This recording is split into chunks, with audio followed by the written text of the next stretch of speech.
Queria convidar vocês então a abrir a palavra de Deus no livro de Lucas, no capítulo 1.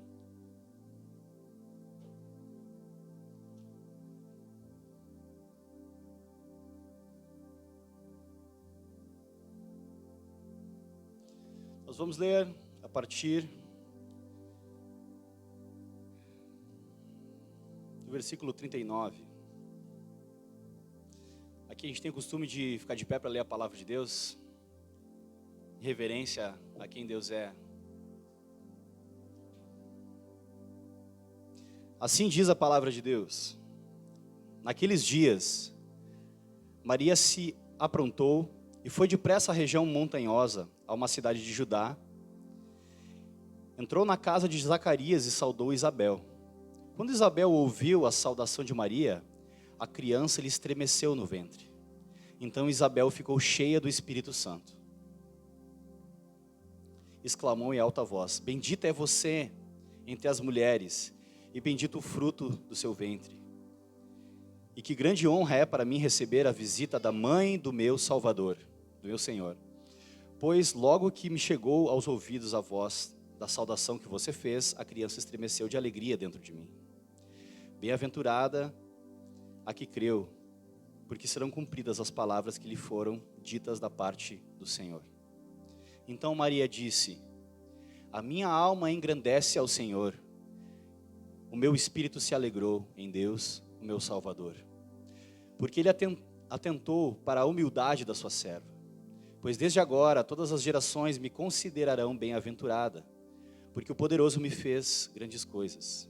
Santo é o seu nome, a sua misericórdia vai de geração em geração sobre os que temem.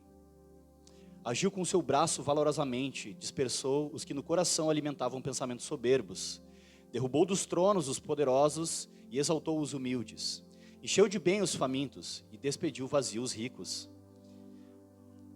Amparou Israel, seu servo, a fim de lembrar-se da sua misericórdia, a favor de Abraão e de sua descendência para sempre, como havia prometido aos nossos pais. Maria permaneceu cerca de 3 meses com Isabel e voltou para casa.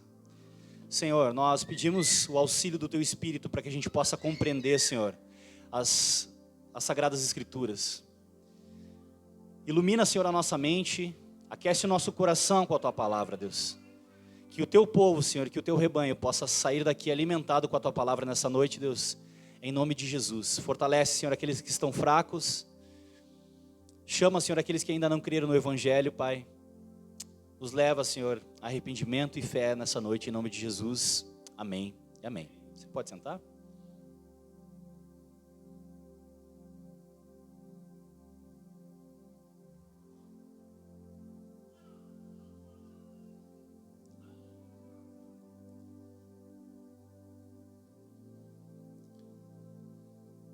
Você sabe o que é o advento?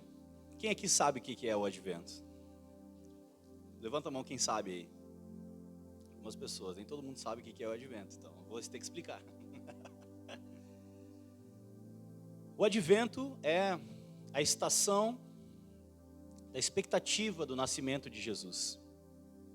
Então, nas 4 semanas que antecedem, os 4 domingos, né, ou 4 semanas, que antecedem o Natal, é o tempo do advento. E por que foi criado isso? Por que foi inventado essa estação? Porque todos nós temos agenda. Todos nós dedicamos o nosso tempo para certas coisas. E muitas vezes a agenda que nós temos no mundo, ela dita o ritmo da nossa vida. Ela dita o ritmo da nossa vida, os nossos compromissos. Tudo é organizado e ditado pela nossa agenda. Então lá no início da igreja, alguns irmãos inventaram o calendário litúrgico. Ou seja, ao longo do ano existem várias estações, emoções, textos e uma certa dieta da igreja para que a gente pense nas coisas do alto, como a gente leu na semana passada em Colossenses 3, que a nossa mente deve estar nas coisas do alto e não ocupado com as coisas dessa terra, né? Atribulado com as coisas dessa terra. E quando a gente fala de advento, de calendário litúrgico, né, que é a agenda da igreja, a gente separa esse tempo para meditar na coisa que é mais importante que aconteceu na história da humanidade, que é a vinda do nosso Senhor Jesus. A gente está caminhando para comemorar o Natal, já está chegando no final do ano. E essa é uma época que, se nós não pararmos para meditar em Jesus, para pensar sobre as coisas do reino de Deus, a gente é engolido, arrastado pelas tendências do consumismo, pelas tendências do mundo aí fora. É 13º, tá todo mundo pensando em ir para a praia, né? Falei na semana passada, todo mundo Porto Alegrense é viciado em praia, essas praias ruins daqui ainda. Mas tem que ir para a praia. Então, se a gente como igreja, a gente é chamado a pensar nas coisas do alto, a pensar nas coisas de Deus. E o advento é esse tempo de aguardar a vinda do nosso Senhor Jesus. Nosso Senhor Jesus já veio, Ele já morreu pelos nossos pecados.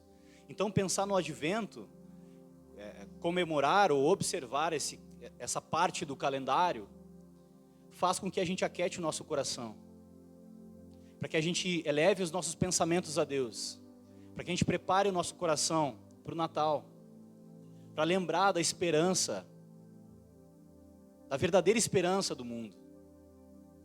Jesus não é apenas a esperança dos cristãos, Jesus é a esperança do mundo, porque todo mundo ele é sustentado pelo poder da palavra de Jesus.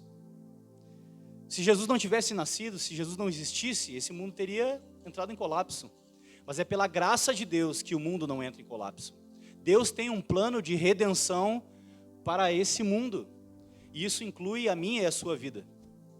Nós estamos incluídos no plano de redenção de Deus. Então o tempo do advento é para nós lembrarmos disso, para nós desejarmos, ansiarmos pela segunda vinda de Jesus, aquele que veio como um bebê humano, o verbo se fez carne, como nós cantamos aqui, habitou entre nós, cheio de graça e de verdade, fez tudo que era necessário. Jesus não perdeu tempo aqui com coisas que não eram importantes. Ao lermos os relatos do Evangelho, Jesus fez aquilo que era importante.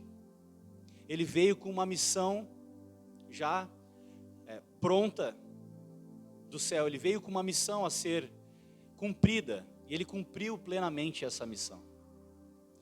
E é por isso que nós estamos aqui, 2000 anos depois da vinda desse bebê, Jesus, nós estamos aqui reunidos em nome de Jesus.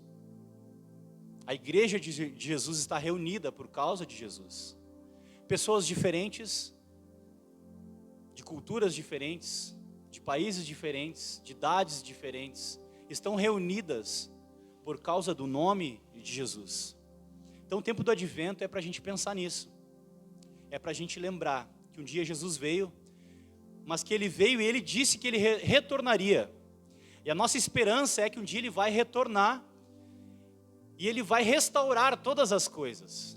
Essa é a nossa expectativa. Esse é o nosso desejo. Quem é que não quer ver a redenção? Quem é que não gostaria de ver esse mundo plenamente restaurado? A promessa da vida eterna é a promessa num lugar onde não haverá choro, onde não haverá tristeza, onde vai ter boleto para pagar, não vai ter boleto para pagar, não vai ter carnê, não vai ter cartão de crédito, fatura de cartão de crédito para pagar. Vai ser um lugar perfeito. Essa é a nossa expectativa. E nós, ao pararmos para pensar no Natal, no Advento e se preparar como igreja, a gente está de maneira profética, né? Apontando para a segunda vinda de Jesus. Para a segunda vinda de Jesus. E nós como igreja temos que aguardar a segunda vinda de Jesus. Então eu queria meditar nessa palavra com vocês hoje. Essa promessa de que um dia Jesus viria. Olha que cena maravilhosa. Olha como Deus é maravilhoso. A gente vem falando aqui, a gente teve uma série de pregações sobre as doutrinas da graça. E nessa série de pregações, eu estou aqui amarrando uma coisa na outra para a gente lembrar daquilo que foi falado e para encaixar as peças do quebra-cabeça, como eu sempre falo, né? Que conhecer a Bíblia, que conhecer a Deus é como espalhar um quebra-cabeça sobre a mesa e a gente vai encaixando uma peça na outra. E a doutrina é isso, uma doutrina encaixa na outra, emenda na outra, se amarra na outra. Então, vocês lembram que eu falei sobre a depravação total do homem? Ou seja, todos nós somos depravados. Ai, que isso? Nós temos o pecado em nós. Nós somos manchados pelo pecado. E como nós somos manchados pelo pecado, nós precisamos de um Salvador. Nós precisamos de um Salvador. E é isso que distingue a igreja, o povo que crê em Jesus, daqueles que não creem. Nós temos essa esperança, nós precisamos de um Salvador. É isso que nos define. Nós precisamos de um Salvador e nós reconhecemos isso. E é por isso que nós estamos aqui. O povo judeu, aqui nessa passagem, nesse tempo, todos aguardavam e esperavam pelo Salvador. Talvez não da maneira como ele veio, porque o Salvador prometido, o Redentor prometido, o Messias prometido para os judeus, ele veio para ocupar o trono de Davi. Ele vem como descendente de Davi para ocupar o reino. Então, talvez muitos judeus aqui na época, eles pensavam que Jesus veio fazer uma revolução política. Ele ia dar um chute na bunda de César e ia tomar o reino. Talvez essa é a mentalidade que muitos de nós têm hoje. De achar que Jesus é algo político e associa essas coisas. Mas o reino de Deus é um reino espiritual. Ele não é um reino dessa terra. Ele é um reino dos céus. Dos céus. Então nós não conseguimos colocar dentro de uma caixinha, de um viés político-ideológico. Jesus é muito maior do que qualquer ideologia. Ele é muito mais do que qualquer visão política. E ele não veio para fazer política. Se ele viesse, ele teria feito. Se ele viesse para isso, ele teria conseguido. Mas esse nunca foi o foco de Jesus. A missão de Jesus era vir para perdoar pecadores, salvar pecadores e pessoas que se reconhecem como necessitadas. Veio salvar pessoas que reconhecem que precisam de um Salvador. Maria era uma dessas mulheres que aguardava o Messias. Ela era uma virgem. Você lembra que eu falei do pecado, da depravação total, do pecado original? E aqui eu quero defender algo que, quando a gente fala aí fora para os nossos amigos, aqueles que não têm a mesma fé que nós somos ridicularizados, que é sobre o nascimento de uma virgem. O Espírito Santo fez um filho em Maria, um filho no ventre de Maria. E muitas pessoas não acreditam nisso. Só que nós somos o povo que acredita que o universo foi criado por meio da palavra. Nós somos o povo que acredita que teve um dilúvio, que Deus salvou, preservou uma família, preservou os animais dentro de uma arca. Nós acreditamos no Deus que abriu o Mar Vermelho e salvou o seu povo. Nós acreditamos em várias coisas que para a pequenez da mente humana, que com a mente não é possível se compreender. Mas nós cremos. Então a nossa racionalidade vai até um lugar. E eu não quero aqui fazer uma apologia de que o cristianismo é uma religião irracional. Não é isso. Por saber que nós somos finitos, a nossa racionalidade tem um limite. Tem um limite. Mas Deus não tem limite. Deus é o Todo-Poderoso, como nós lemos. E a nossa mente não consegue alcançar a grandeza de Deus.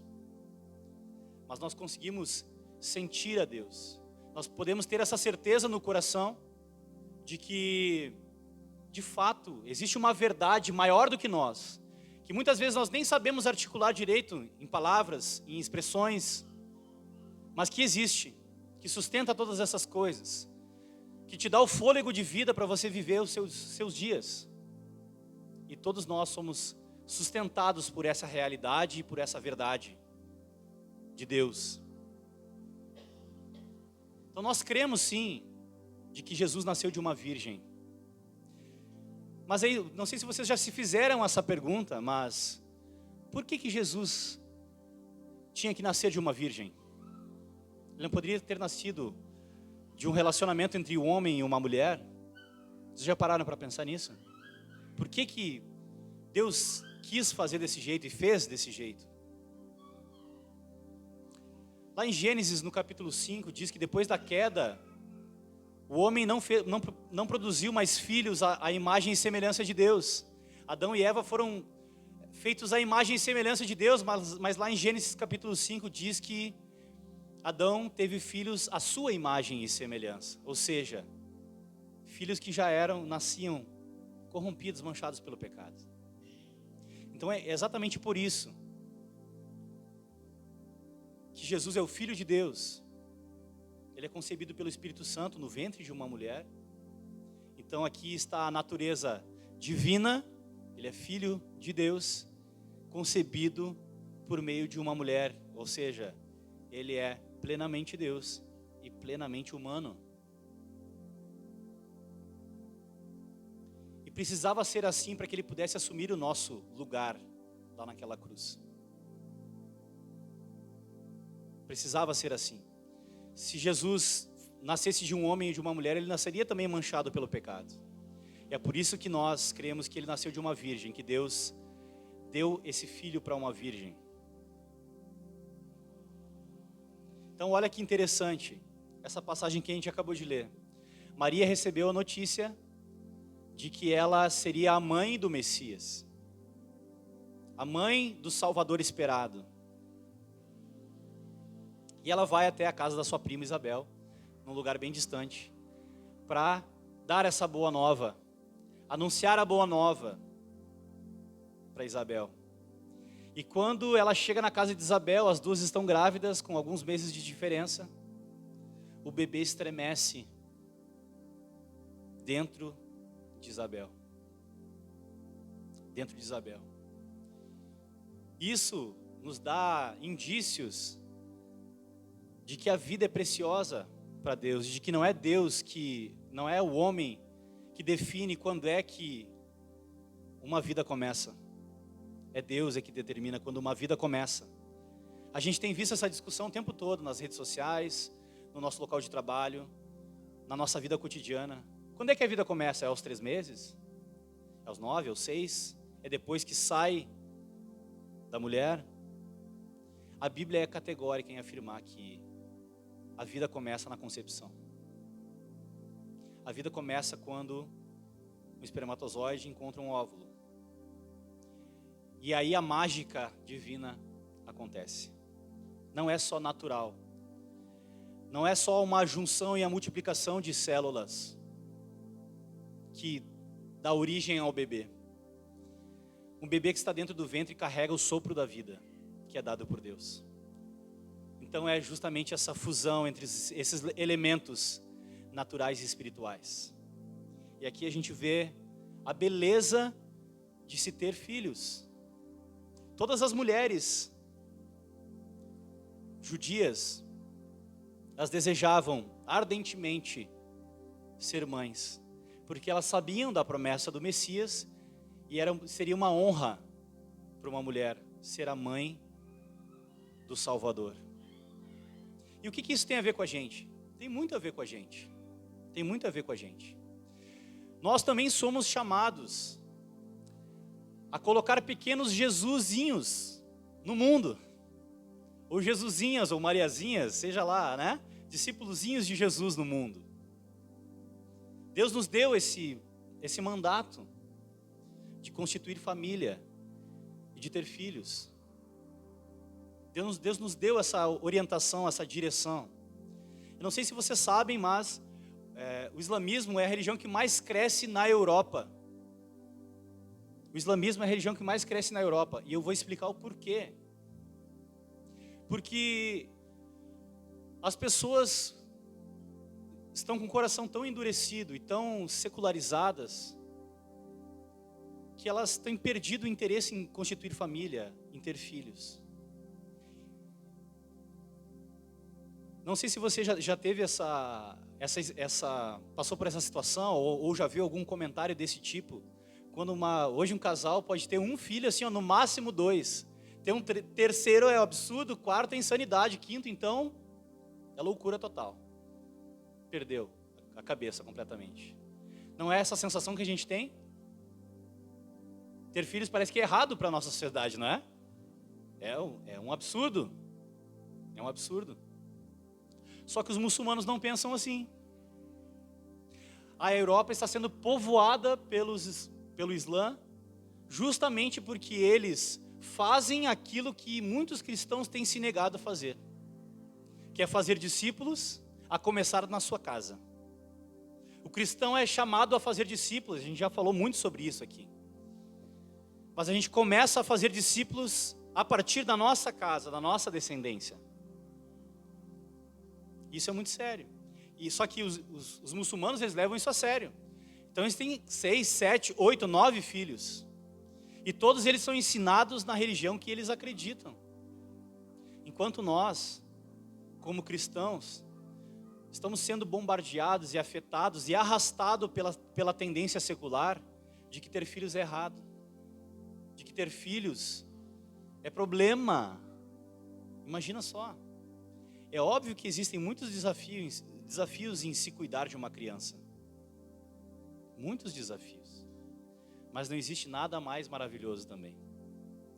Tem uma banguelinha sentada aqui na frente, aqui, minha filha. Não tem nada que me alegre mais na vida do que acordar, olhar para o lado e ver que ela está acordada, se mexendo no berço. E ela, quando eu olho para ela, ela abre um sorriso banguela. Ela não sabe da dureza que é a vida. Ela não sabe da maldade que existe no mundo. Mas ela já é agraciada por Deus. Desde pequena. E a gente precisa resgatar esses valores. Eu não estou querendo aqui ser um cara conservador ou algo do tipo. Não é isso. Eu apenas estou querendo passar um valor bíblico. Um valor que é o valor do reino de Deus. Nós, como homens e mulheres de Deus, precisamos constituir família, ter filhos para a glória de Deus. Vocês lembram que o homem e a mulher foram criados à imagem e semelhança de Deus? E uma das coisas que prova que isso é verdade é que nós somos capazes de gerar filhos. É o atributo, é a imagem de Deus, é o atributo de Deus da criação que está dentro do homem e da mulher. E quando um casal tem filhos, quando um casal tem filhos, eles provam da mesma coisa que Deus falou lá no início, no Gênesis. Quando ele fez o homem e a mulher, ele falou, e Deus falou, isso é muito bom. Deus ficou alegre quando criou o homem e a mulher. E eis que isso é muito bom. E a gente pode experimentar isso. Aí você deve estar pensando assim, tá, mas eu estou falando aqui sobre ter filhos. A gente é chamado a fazer discípulos. Mas nem todo mundo pode ter filho. E as pessoas que são estéreis, aquelas que não têm a capacidade de gerar um filho. Existe um outro atributo de Deus também, chamado adoção. Todos nós somos filhos adotados de Deus. Nós não nascemos originalmente da família de Deus. Nós passamos a ser filhos de Deus porque Ele nos adotou. Então, outro atributo de Deus é a adoção. Então, talvez, por causa do pecado, da mancha do pecado, você nasceu com algum problema que você não pode ter filhos naturais. Mas você pode se parecer com Jesus, se parecer com Deus, com o Pai, também através desse atributo da adoção. E assim a gente vai vivendo para a glória de Deus, compartilhando a nossa vida. E os filhos, sejam eles adotivos ou biológicos, eles nos ajudam no nosso processo de santificação. Por quê? Porque os cristãos, eles são chamados para não viver para si mesmos. Os cristãos são chamados para não viver para si mesmos. Então o primeiro estágio é casando. Todo mundo que aqui que é casado há mais de 5 minutos sabe que depois que casou, já não vive mais para si mesmo. É ou não é verdade? A gente não vive mais para si mesmo. A nossa vida agora está totalmente interligada e interdependente de outra pessoa. Até para fazer um programa normal. E aí, nós vamos na Orla ou nós vamos no McDonald's? Já depende de uma pessoa, de um consenso. Sabe o que agora eu vou trazendo essa realidade para termos teológicos, o que é isso? É Deus nos ensinando a não viver para nós mesmos. É Deus nos ensinando a ser como Ele é. Dadivoso. A dar para os outros. É Deus nos ajudando com um processo real a se parecer com Jesus. A se esvaziar de si mesmo e viver para outrem. Esse é o primeiro estágio. O segundo estágio de como Deus faz homens egoístas não viverem para si mesmos é tendo filhos. Quem tem filho aqui, há mais de 5 minutos, né? Teve um filho, depois de 5 minutos já descobriu que ele não vai mais viver para si mesmo. Madrugadas de choro, com febre, doente. É Deus usando tudo isso para nos fazer a imagem e semelhança dele novamente. A imagem e semelhança dele novamente. Esses tempos a gente saiu para comer um X. E aí a gente comeu um X aqui perto. E eu e o Noah passamos muito mal à noite. E o Noah vomitou a noite inteira. Sei que isso não é uma coisa bonita para se falar num sermão, mas é só para trazer assim uma pitada de realidade, né? Porque falar aqui apenas em termos teológicos bonitos tudo bem, é legal. Mas a teologia ela precisa encarnar. E é isso que eu estou tentando explicar para vocês. Essa beleza de Deus, da criação, de ser discípulo de Jesus, de tudo isso, ele entra na realidade. E aí o Noah vomitou a noite inteira, voltando ao assunto. A gente não conseguiu dormir, a gente levantou e a gente começou E quando tu tem um filho e o teu filho está passando mal, não existe virar para o lado e dormir. Não tem como. Não tem como. Então é Deus nos chamando para não viver para nós mesmos. E não tem nada mais especial do que dar a vida por alguém. É assim que a gente se parece com Jesus.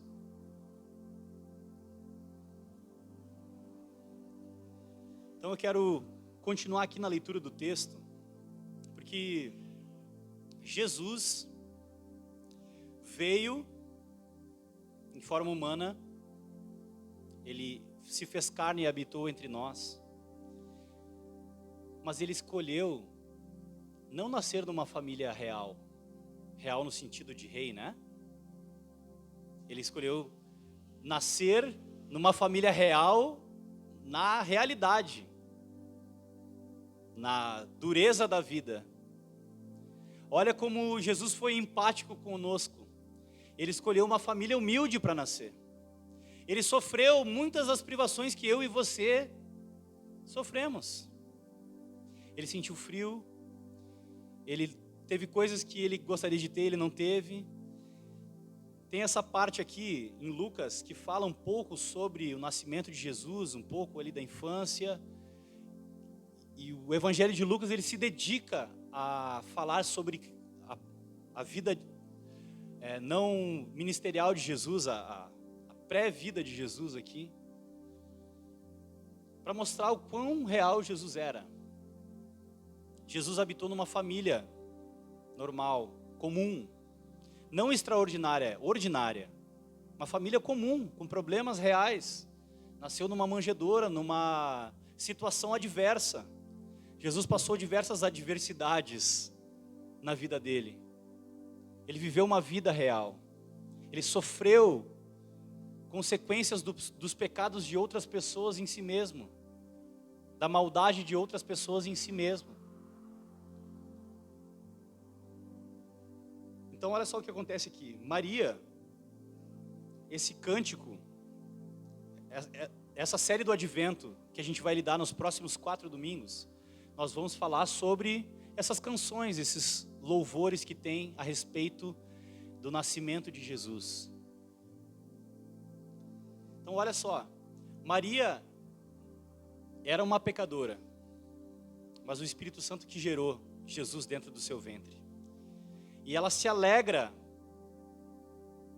porque ela creu que de fato aquele bebê que estava sendo gerado dentro dela era o Salvador do mundo.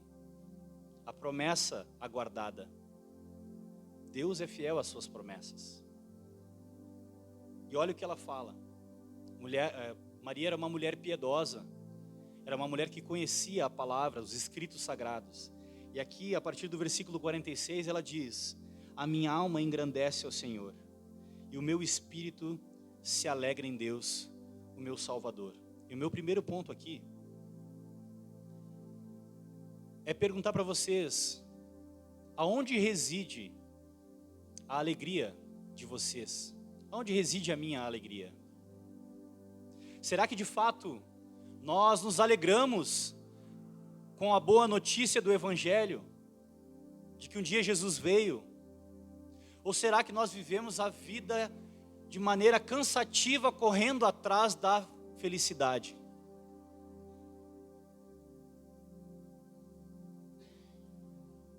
Essa época do ano, muitas pessoas correm para o shopping, compram coisas, compram presente para os outros, compram presentes para si mesmo, festejam, e estão justamente nessa ânsia, né? nessa época festiva, atrás de felicidades circunstanciais, querendo ser felizes. As pessoas querem ser felizes. É por isso que nós, como cristãos, nós temos que lembrar de onde vem a nossa verdadeira alegria. A nossa alegria vem do Senhor. A alegria do Senhor é a nossa força.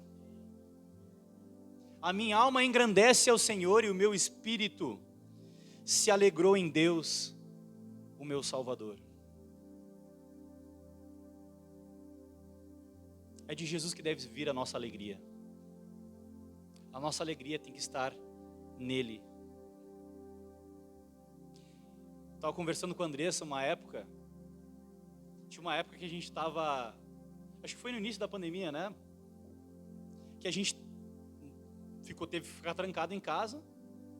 E a pandemia nos proporcionou tempo para a gente ter devocionais profundos. A gente ficava em casa, a gente lia a Bíblia, a gente orava. E foram tempos de dificuldade para todo mundo. Foram tempos difíceis para todo mundo. Tempos de incertezas, de adversidade para todo mundo. Mas porque a nossa alegria, o nosso foco, o nosso coração estava no Senhor, foi uma das épocas mais felizes da nossa vida. Mais felizes da nossa vida, porque a nossa alegria estava no Senhor. Está ainda no Senhor, mas naquela época a gente viveu algo especial em relação a isso. Então essa mensagem, esse cântico de Maria, que diz nesse verso: a minha alma engrandece ao Senhor e o meu espírito se alegrou em Deus, o meu Salvador. Nós estamos aqui na época do Advento para lembrar, para apontar para a verdadeira alegria. Uma alegria que só pode vir dele, um gozo, uma satisfação, uma plenitude de espírito, que só pode vir do nosso Senhor. Nós temos uma alegria que o mundo não tem. Que o mundo não tem. E nesse tempo do Advento, nós precisamos lembrar dessa alegria. Deus quer que você se lembre da alegria da salvação, de que você é um escolhido de Deus, de que Jesus veio para morrer pelo seu e pelo meu pecado. Isso faz toda a diferença. Faz toda a diferença. Não só na eternidade vai fazer diferença. Porque às vezes a gente, quando fala de teologia, fala de Bíblia, fala de salvação, parece que é uma coisa distante, né? Eu vou ser salvo quando eu morrer, eu vou ser salvo quando Jesus voltar. Não, mas a alegria do Senhor já é agora. Essa plenitude, essa salvação começou na sua vida a partir do momento em que você creu no Senhor. E essa graça, essa alegria está disponível para mim e para você, desde já. Nós passamos a experimentar isso de maneira incompleta ainda no corpo dessa carne, no corpo dessa morte, nesse corpo. Mas nós experimentamos isso, e nós vamos experimentar isso que nós experimentamos agora de maneira plena quando Jesus vier. Mas nós precisamos experimentar isso agora. Isso está disponível para nós agora. E essa mensagem é para que nós olhemos para Deus, para que a gente esqueça das coisas do mundo um pouco e comece a conectar a nossa mente com Deus, e comece a desfrutar de todas as bênçãos espirituais, e comece a desfrutar de tudo aquilo que Deus já nos concedeu no amado, em Jesus.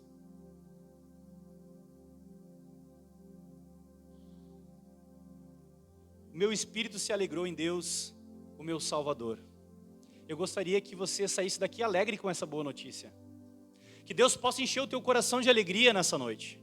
Que você possa sair daqui feliz. Feliz. Feliz porque Jesus veio. Ele veio e Ele cumpriu tudo que era necessário para executar a nossa salvação. E nós podemos desde já, desde agora, desfrutar disso.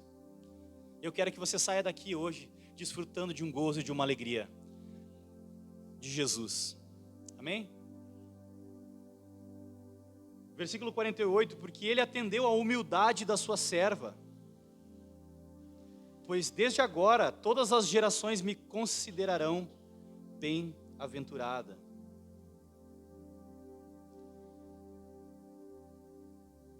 Parece estranho, não sei se parece estranho para vocês, às vezes para mim parece estranho, porque assim, Maria está falando, porque Deus atentou para a humildade da sua serva. Sabe aquela pessoa que é falso humilde? Sabe? A falsa humildade. É que até se orgulha da própria humildade. Não, eu sou muito humilde. Não, às vezes não dá a entender isso. Eu me orgulho da minha humildade. Eu tenho orgulho da minha humildade. Mas não é o caso, não é isso que Maria está querendo dizer. A humildade da sua serva é o fato de ela reconhecer que é uma pecadora e que precisa de um Salvador. Isso é ser humilde. Humilde é saber quem você é. É não ter um conceito elevado demais de si mesmo, nem baixa autoestima demais, mas é se olhar no espelho e saber que você foi feito à imagem e semelhança de Deus, de que Deus te escolheu, de que você é filho de Deus e de que isso é por graça. Isso foi concedido de graça. O Tim Keller tem um livreto muito interessante chamado Ego Transformado. Ele fala exatamente sobre isso, de que nós não devemos ter uma autoestima demais, nem uma baixa estima demais, mas nós devemos ter uma justa estima. É olhar com clareza a nossa realidade no espelho para poder desfrutar da graça de Deus plenamente. E é isso que Maria está fazendo aqui. Deus contemplou a humildade da sua serva. Ou seja, ela está dizendo, eu também sou uma pecadora que preciso de salvação. E Deus enviou essa salvação e colocou a salvação no meu ventre. É isso que ela está dizendo.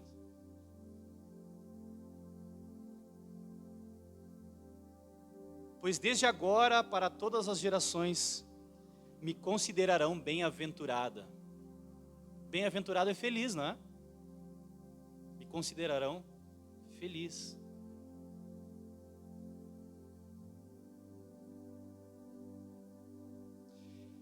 A gente vive hoje num mundo que tem diversas ideologias. Uma delas é o feminismo. E o feminismo prega que a mulher precisa ser independente, que ela deve ser louvada, ela deve ser, né, autossuficiente. Mas não é essa postura que eu enxergo em Maria.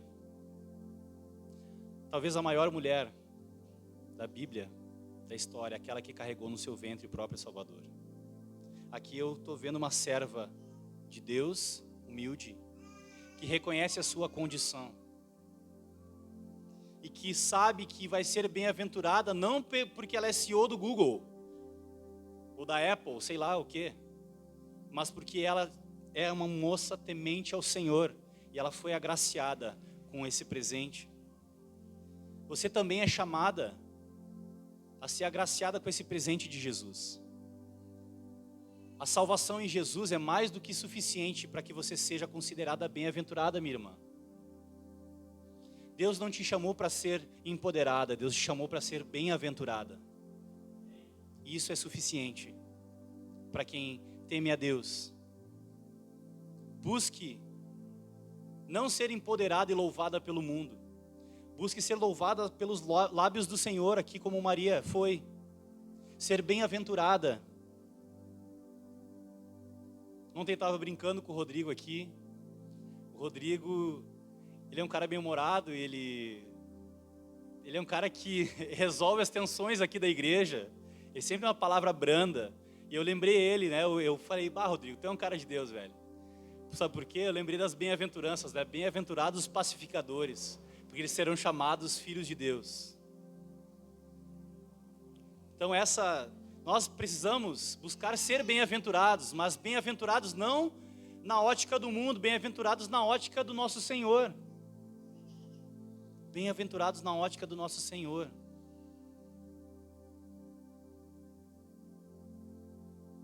Porque o poderoso me fez grandes coisas. Santo é o seu nome. Sabe como é que nós temos uma visão equilibrada sobre nós mesmos? Quando nós passamos a conhecer a Deus. Quanto mais nós olhamos para Deus através da sua palavra, quanto mais nós conhecemos a Deus, mais nós entendemos quem nós somos. Nós somos chamados a nos relacionar com Deus e a conhecer tanto a parte positiva e a imagem de Deus que ainda está em nós, mesmo que manchada pelo pecado, mas também somos chamados a reconhecer a nossa insuficiência, as nossas dificuldades, as nossas debilidades. Mas Deus conhece as nossas dificuldades e debilidades. Deus conhece. E foi por isso que Ele se fez carne e habitou entre nós. Porque Deus não está alheio ao meu e o seu sofrimento. Deus não está e não estava alheio ao meu e o seu sofrimento. Foi por isso que Ele mandou Jesus. E é assim que Ele contempla a humildade dos servos. Lembra que eu falei no início que é isso que distingue o povo de Deus de quem não é cristão? É essa humildade de reconhecer que nós somos insuficientes e de que nós precisamos de um Salvador.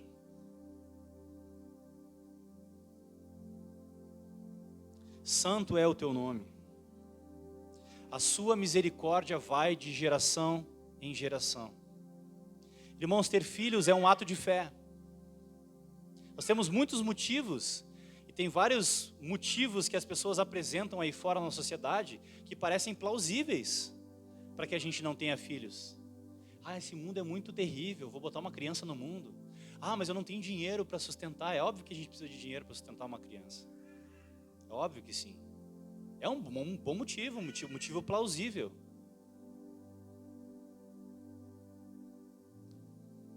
Mas a misericórdia de Deus é de geração em geração. A mesma misericórdia que alcançou a minha e a sua vida, e Deus tem nos sustentado até aqui, essa mesma misericórdia passará de geração em geração para os meus filhos, para os meus netos. Essa é a nossa fé. Essa é a nossa fé. A mesma misericórdia que nos alcançou, a mesma misericórdia que nos sustenta dia a dia também alcançará os nossos filhos, porque é o plano de Deus.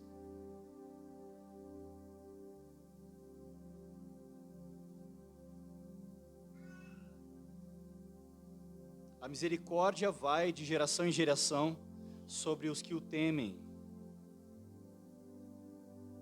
Agiu com seu braço valorosamente, dispersou os que no coração alimentavam pensamentos soberbos. Eu queria parar nesse versículo. Olha que interessante. Eu já falei aqui algumas vezes que a Bíblia usa o conceito de coração para explicar o cerne do ser humano. As nossas vontades, os nossos desejos, os nossos pensamentos, tudo isso faz parte do coração na linguagem bíblica. Vocês lembram que Jesus falou que o pecado não é o que entra, mas é o que sai, porque sai do coração. Porque a boca fala daquilo que o coração está cheio.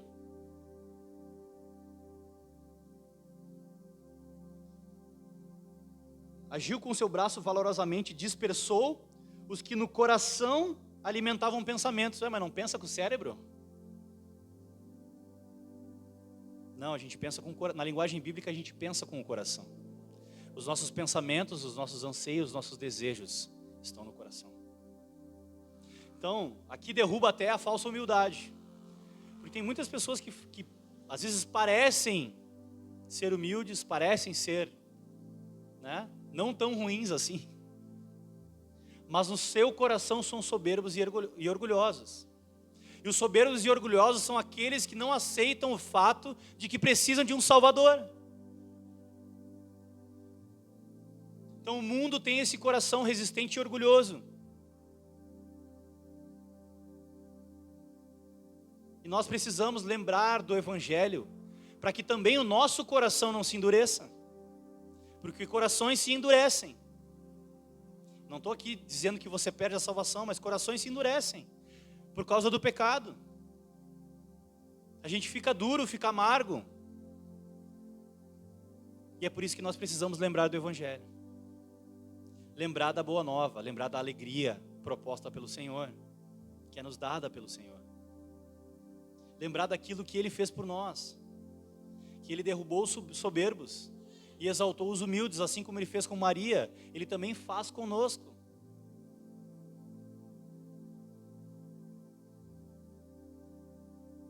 Encheu de bens os famintos e despediu vazios os ricos. Amparou Israel seu servo, a fim de lembrar-se da sua misericórdia a favor de Abraão e de sua descendência para sempre, como havia prometido aos nossos pais. Para encerrar, nosso Deus é um Deus de alianças. O nosso Deus não está interessado no seu dízimo, não está interessado no seu dinheiro, não está interessado nos seus bens, na sua posição, no seu cargo, no seu status. Não está interessado nisso. Deus enviou Jesus para fazer uma aliança comigo e com você. E essa mensagem é para nos lembrar dessa aliança que Ele fez com Abraão, que Ele fez com Davi, que Jesus fez com seus discípulos na última ceia. Esse é o cálice da nova aliança no meu sangue. Inaugurou uma aliança que inclui a minha e a sua vida.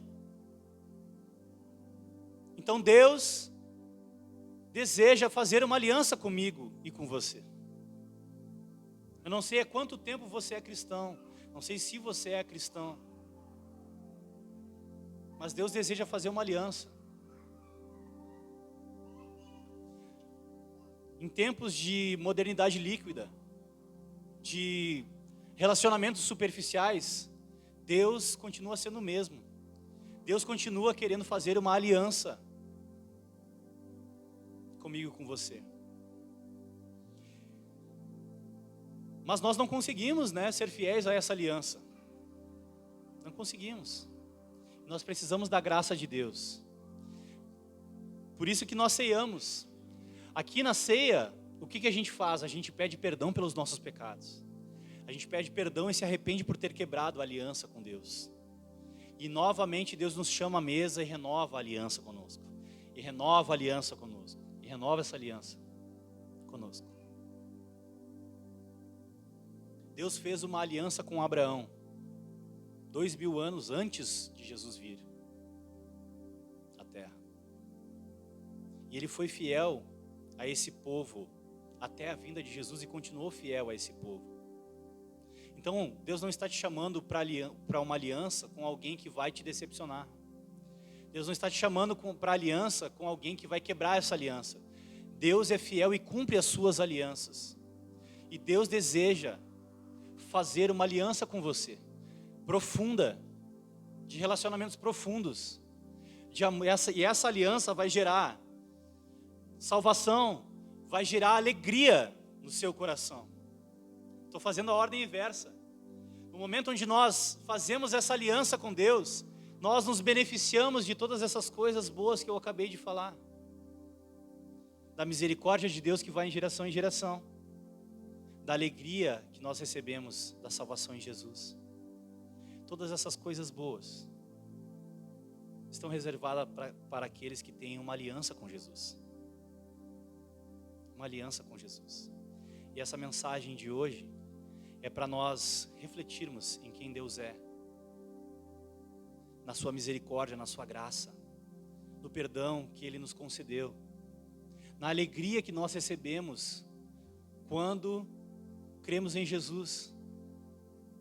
Você lembra do dia do seu batismo? A alegria que tomou conta do teu coração, a alegria que tomou conta do coração das pessoas que assistiam o seu batismo. A gente nem sabe de onde é que vem tanta alegria, né? Só pelo fato de afundar alguém na água. Porque não é simplesmente afundar alguém na água. É uma pessoa nascendo de novo. É uma vida eterna nascendo diante dos nossos olhos. E isso gera em nós profunda alegria. Então é para isso que nós estamos, a partir de hoje, dando início a essa série. Para lembrarmos da boa nova, para lembrarmos da aliança de Deus, para lembrar das promessas de Deus, da fidelidade de Deus, da misericórdia de Deus que vai de geração em geração. E do fato que Deus entrou na história para nos dar isso de maneira gratuita. Foi de graça para nós, mas para Ele não foi de graça, teve preço de cruz. Custou o sangue, custou a dignidade, enquanto Ele estava aqui como homem, foi cuspido, batido, humilhado, despido diante dos homens. O castigo que era para mim e para você estava sobre Ele, mas nós fomos livres desse castigo que era para mim e para você, e tudo isso foi concedido gratuitamente no Senhor. Então é tempo de nós lembrarmos do nosso Senhor. É tempo de nós lembrarmos de Jesus, de tudo que Ele fez na cruz, de tudo que Ele prometeu, de tudo que Ele já nos concedeu aqui nessa vida. Amém? Vamos orar?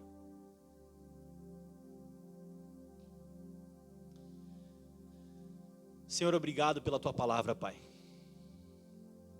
Obrigado, Senhor, por nos lembrar do Teu Evangelho, Pai.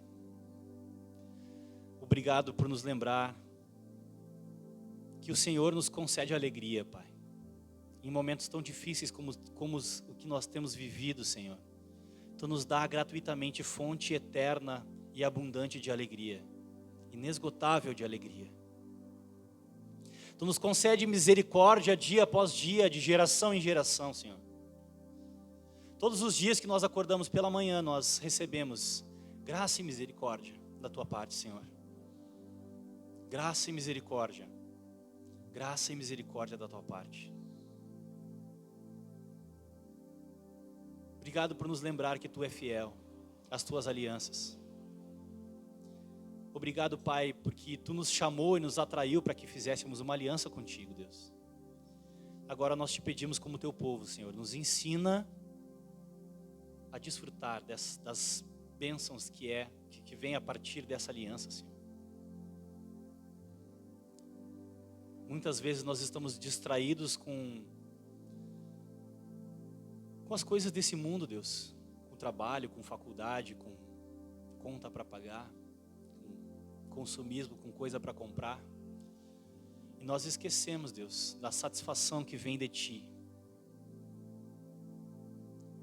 Nos ajuda, Senhor, a nos lembrarmos da Tua salvação. Nos ajuda a não perder de vista o Teu Evangelho, Senhor.